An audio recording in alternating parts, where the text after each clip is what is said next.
Գևորգ, ոնց որ շատ ես ուրախացել, որ Նարեկ Կարապետյանի հետ հանդիպել ես։ Լավ ես արել, որ ուրախացել ես, քո համար այդ շատ ուրախանալու բան է, բայց ամեն ինչից անկախ ուզում եմ քեզ տխրեցնեմ ու ասեմ, որ Նարեկ Կարապետյանը բոլոր նախարարների հետ հանդիպել է ու ամենակիչը քո հետ է հանդիպել։ Հա ու մի բան էլ, Տարոն Չախոյան, քեզ էլ եմ ուզում տխրեցնեմ։ Ես Հայաստանի Հանրապետության քաղաքացի եմ։ Ես էլ անձնագիր ես, բայց շատ չտխրես։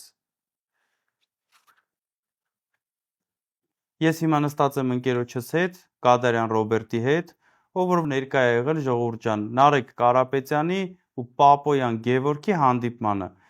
Ռոբ ջան, խնդրում եմ, կներկայացնես հանդիպումը ինչի մասին է եղել ու ինչ եք խոսել։ Մենք ընդհանրապես բոլոր նախարարների հետ էլ հանդիպել ենք, քննարկումներ ենք ունեցել, ներկայացրել ենք մեր առաջարկները, որոնք կարելի ասել մեծ իմաստամբ ընդունվել են։ Վահան Քերոբյանի անարդար ազատումից հետո, երբ որ նշանակվեց էկոնոմիկայի նախարար Պապոյան Գևորգը, երևի կլիներ մոտավորապես 1 տարի, որ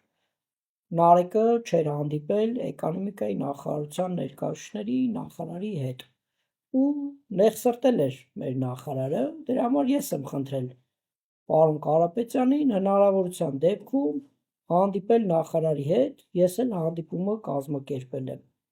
Հանդիպման ժամանակ քննարկել ենք ձուլարանների աշխատանքը կարգավորող օրենսդրությունը, քանի որ էկոնոմիկայի նախարարությունը 1 տարի առաջ էր բերել արտահանման տուրքը, Ավելի շուտ, մի տարի առաջ, հա։ Այո, 1 տարի շուտ սահմանեց արտահանման տուրքը, մոտավորապես 5 ձուլարան, միջին եւ մեծ, կանգնել էին խնդրի առաջ։ Ընդհանուր մինչև փակման խնդրի առաջ էին կանգնել, քան մարդ փակման խնդրի առաջ գործազուրկ էր մնալու։ Աշխատատեղերի կրճատման, այո։ Առաջարկը եղել է, ոնց որ պլանավորված էր 1 տարի հետաձգել արտահանման տուրքը, սահմանել 26 թվականին։ Քննարկման ժամանակ Պապոյանը առաջարկեց տրամադրել սուբսիդավորում, բայց Նարեկը ասեց, որ սուբսիդիա պետք չի, մեզ պետքա որ օրենքը ճիշտ աշխատի եւ գործարանները իրենց բնականոն աշխատանքը շարունակեն։ Ռոբ ջան, խոսեցիր սուբսիդավորումից, մի բան ասեմ, էլի։ Ժողովուրդ ջան, Գևորգը ինչ որ ուռճացված թվերից է խոսում, 3.5 միլիարդ է ասում, ինչ է ասում։ Ես դες հեսա հստակ օրինակներով 2 օրինակ կբերեմ, մենք իրար լավ կհասկանանք։ Գրեթե 30 անգամ տարբերվող թվեր են։ Ես դες հիմա թվերն ասեմ։ Ուրեմն տեսեք, մեր կազմակերպություններից մեկը ուրեմն պետական ծրագրից օգտվել է 9.6 միլիոն դրամի եւ այդ նույն ժամանակահատվածում վճարել է հարկ շուրջ 996 միլիոն դրամ։ Երկրորդ օրինակն է բերեմ։ Ուրեմն տեսեք, մեր կազմակերպություններից մեկը 79.5 միլիոն